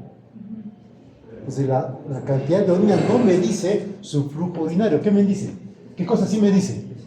¿Cuánto se está deshidratando? Se deshidrata. Luego voy a ver EDS y al final fracturas. Ese es el orden. ¿Ya? Listo. Si ese es el orden, ahora sí, ¿cuál será la terapia? A partir de ahora ya no vamos a estar atentos con lo que le va a pasar. ¿Cuál será la terapia? Agua, muy bien. Entonces, bueno, primera herramienta vamos a ver, el paciente está que hiperventila, ¿recuerdan? Te dice por causa metabólica. Siempre fíjense vía aérea, a veces cuando son gorditos la lengua se les va para atrás y la lengua misma les impide respirar. Un tubito de mayo, ¿sabes qué es un tubo de mayo? ¿No? Un tubito de mayo, acá tengo una foto, para los que nunca han visto. O un tubito de mayo puedes tú, no tengo, un tubito de mayo puede, con un tubito de mayo puedo mantener la lengua adelante, cosa que el paciente puede ventilar tranquilo. Fíjese que no haya,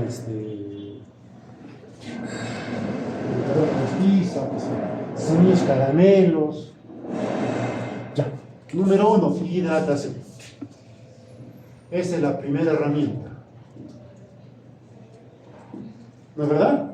Ya. Primera pregunta, ¿para qué hidratación?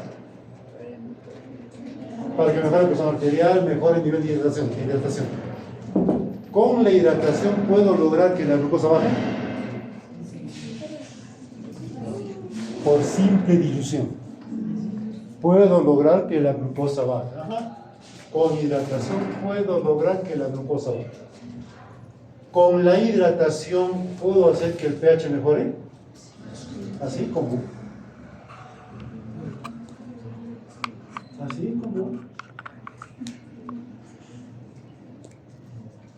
el pH con hidratas tiende a subir. ¿Por qué? Porque cuando hidratas mejoras perfusión tisular. Y al mejorar perfusión tisular, mejoro metabolismo aerobio. Sí, por lo tanto, ¿qué pasa con el ácido láctico? Disminuye. ¿Verdad?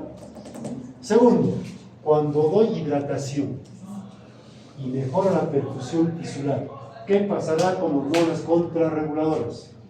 ¿Suben o bajan? Bajan. Si bajan, habrá menos lipólisis. ¿Verdad? Simple. La hidratación mejora. Presión arterial, frecuencia cardíaca, glicemia y pH. Este es lo primero. ¿Y con qué? Cloro, no, agua de caña, ¿no? Cloruro de sodio al 9 por 1000. La solución hidratante universal. Listo. Vamos. Mira qué pasa. ¿Cuánto?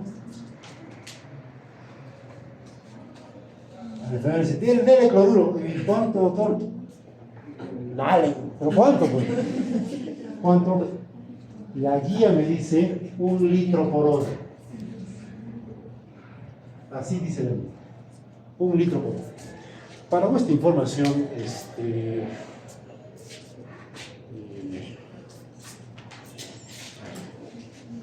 creo que había una buena foto. No. Otro día lo muestro. A ver, esto me dice de ahí. ¿Ya? ¿Estamos de acuerdo? Ya, yo les voy a hacer pensar.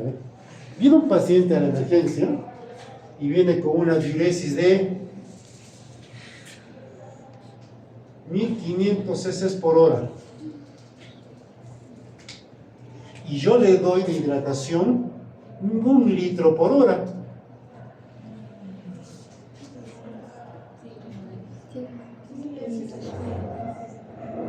Y luego me pregunto, qué raro, no está mejorando. Si estoy haciendo lo que la guía dice. Sí, pero no estás pensando. Yo le doy una regla. La hidratación nunca será efectiva si no es mayor que la diuresis. Por supuesto. Parece tonto, ¿no es cierto? Pero tiene que ser así. La hidratación tiene que ser mayor que la diuresis. ¿Cuánto más? Por lo menos un 10%. Porque la diuresis no es lo único que... No es la única forma en la que pierdes agua, ¿no es cierto? Con la hiperventilación no pierdes agua. Hasta de repente con sudoración, por la presión baja, no pierdes agua en la sudoración. Hay pérdidas insensibles. Por eso les digo, por lo menos un 10% más que la diuresis. Así tiene que ser la hidratación. ¿Claro? Franco, es todo.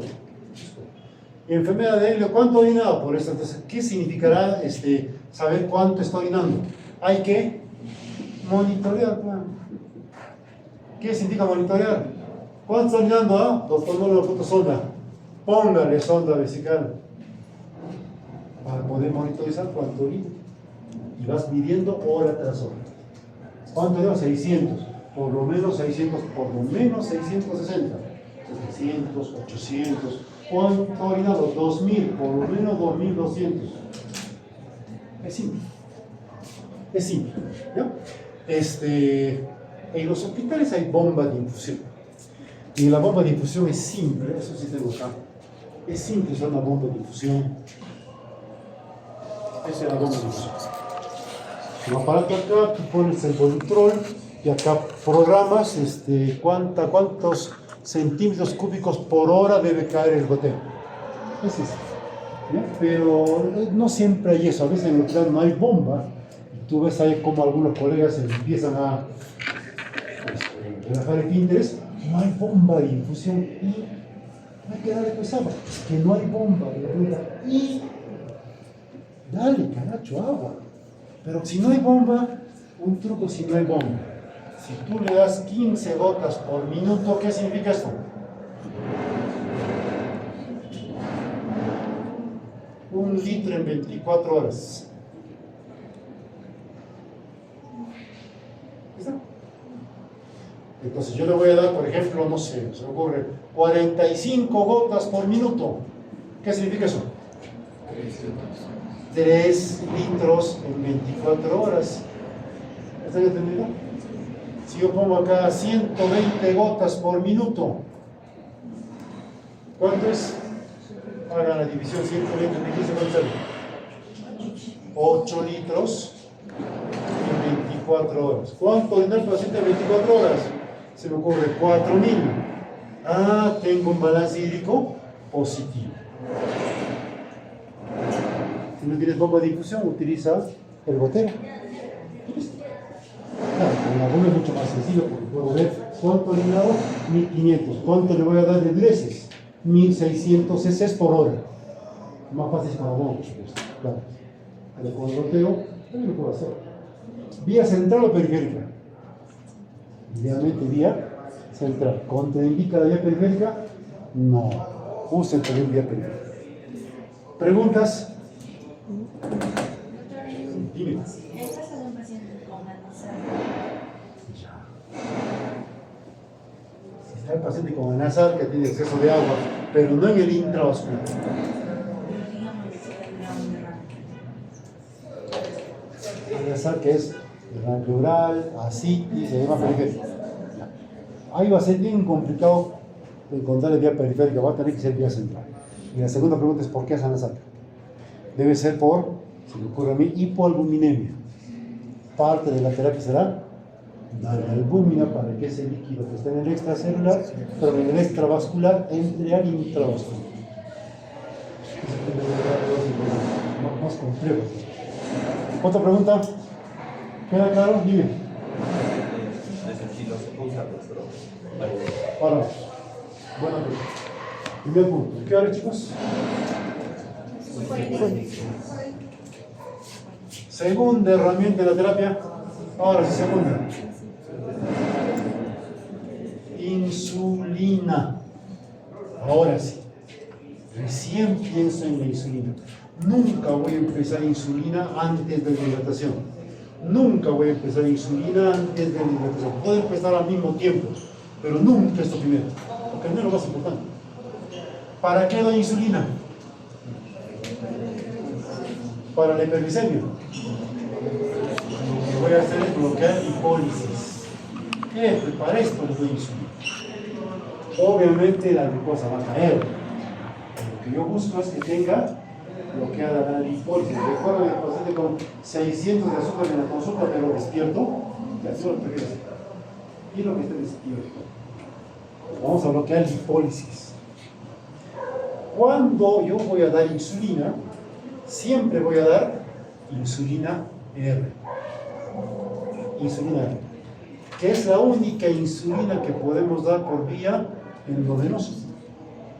¿Y por qué tengo que dar insulina por vía endovenosa? Porque como es un paciente que está deshidratado, con presión baja, ¿cómo es para la circulación periférica? Pobre, errática, tú le pinchas acá la insulina, ¿se absorberá? No se va a absorber. Lindo motivo, válido motivo para darle endovenoso. Y si le vas a dar endovenoso, estás obligado a darle R. ¿Ya? La insulina R viene así vienen los frascos: 100 unidades por mililitro. Y el frasco trae 10 mililitros. O sea, en cada frasco de insulina R tengo 1000 unidades. ¿Qué me dice la guía sobre el uso de insulina? La guía me dice: la dosis será 0.1 unidades por kilo por hora. Esta es la dosis de la guía. ¿Qué insulina? R. ¿Qué vía? Endovenosa. Así dice la guía. ¿Ya? Antes, cuando se usaba la insulina, esto es como esto. Quiero que deduzcan. Acá es que tengo que saber de memoria la guía y tengo que aplicar la guía. Eso más o menos. Para eso no vas a estudiar 7 años. para seguir una guía a rajatabla, ¿no? El día que eso pase, la inteligencia artificial va a reemplazar los médicos. Eso no se hace. La guía me dice eso. Antiguamente se usaban buenas dosis de insulina. ¿Qué creen que pasa? El uso de insulina, cualquiera,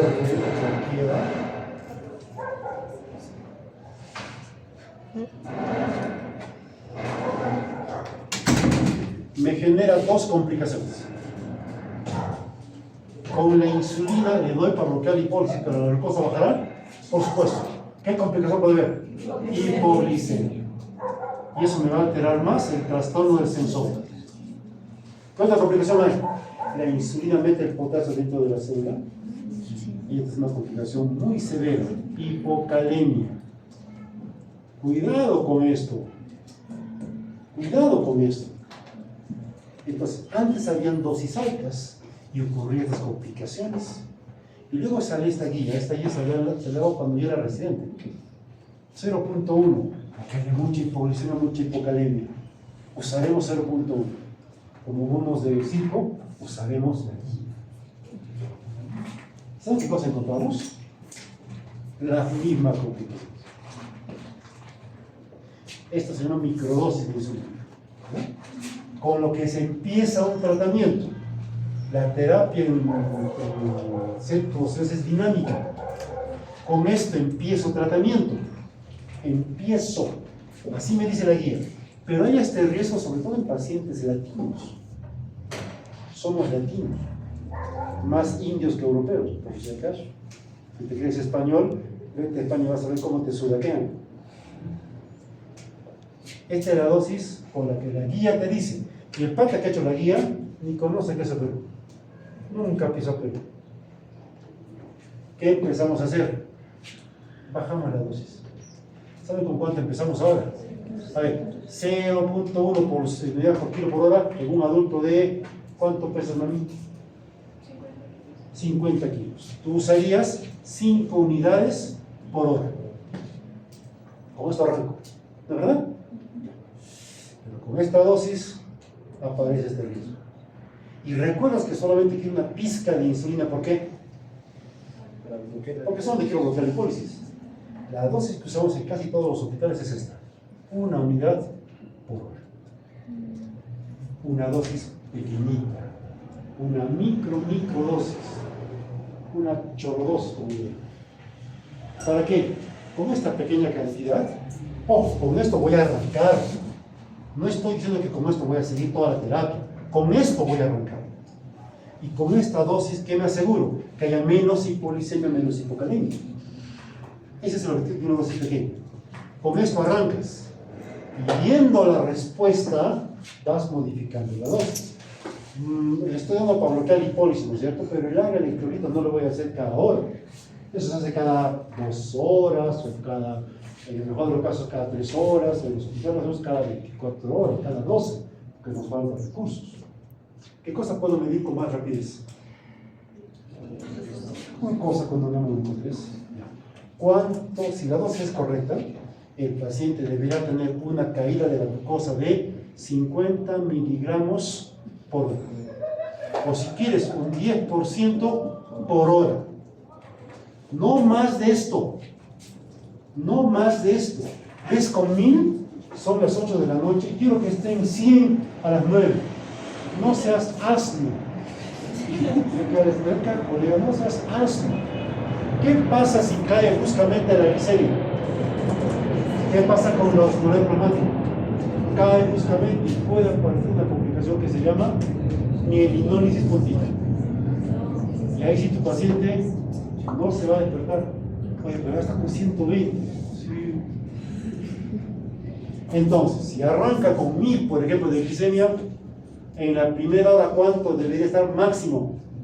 10% menos, 900. Máximo. Esta es la velocidad correcta. O sea, ¿qué requieres en tu terapia? Paciencia. Está un poquito menos mal, así debe ser.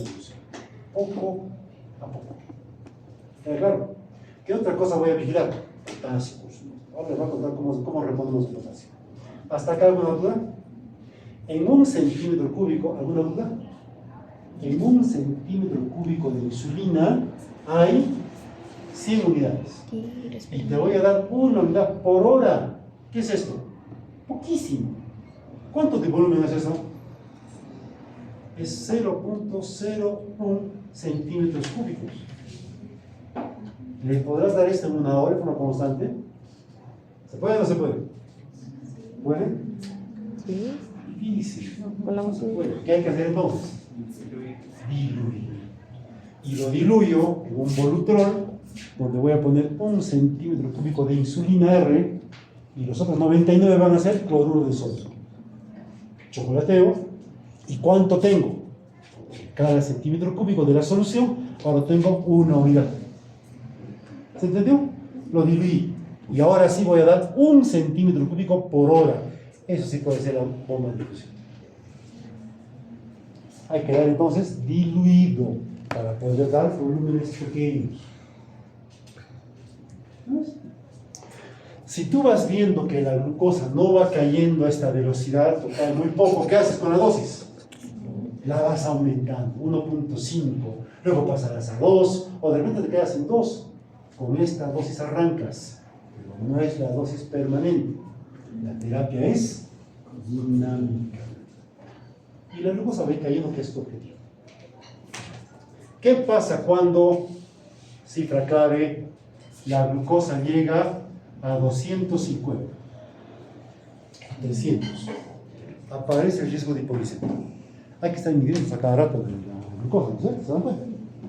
Si la glucosa baja a 250 o menos, aumenta el riesgo de hipoglicemia. Por lo tanto, ahí en la terapia entra dextrosa. ¿Para qué? Para que la glucosa deje de caer. Con ese solo dato, si llega a la glucosa 250, voy a dar dextrosa. ¿Qué dextrosa tenemos en el hospital? Al 5%. ¿Ya? O sea que tiene 50 gramos de azúcar para que la glucosa no baje de 250. ¿Qué significa esto? Que la normoglicemia no es mi objetivo. ¿O sí? No es mi objetivo. Yo quiero que el paciente se hidrate y que no me haga hipoglicemia. Entonces, cuando va por la insulina y por la hidratación, que es con cloruro, la glucosa baja a 250, en ese momento entra dextrosa. No digo que se haga cloruro, entra dextrosa. Puedes tratarlo con las dos soluciones, con dextrosa y con cloruro a la vez. Claro que sí. Y vas jugando con cada una de ellas, viendo cómo va la glicemia. Simple.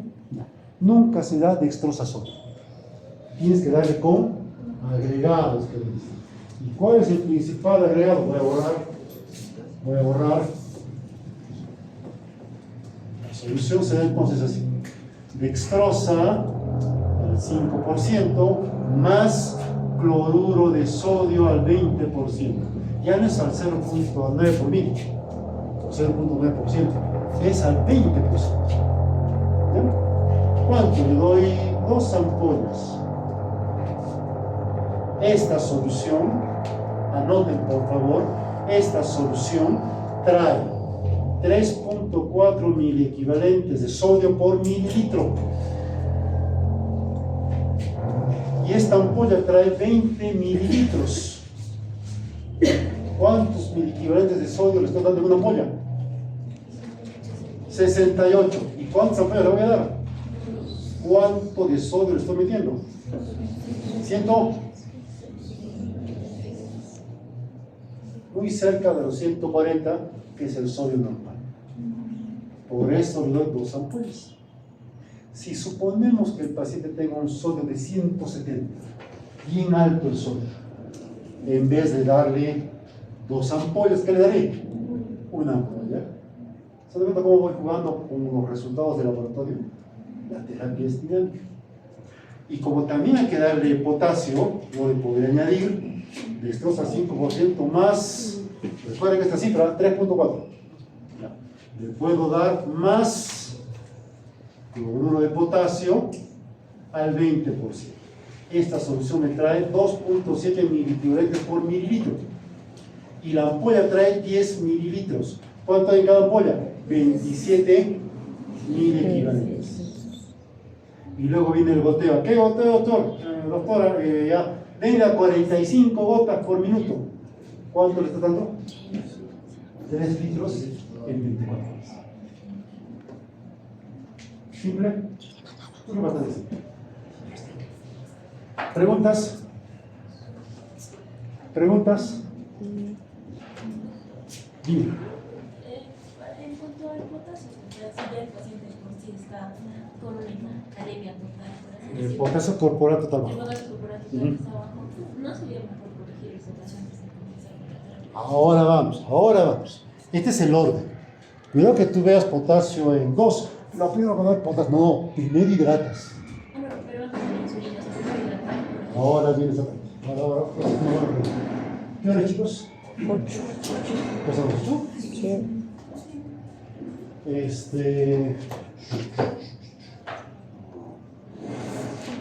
La siguiente etapa de la terapia, un minuto más, ¿ya? La siguiente etapa de la terapia es corregir potasio.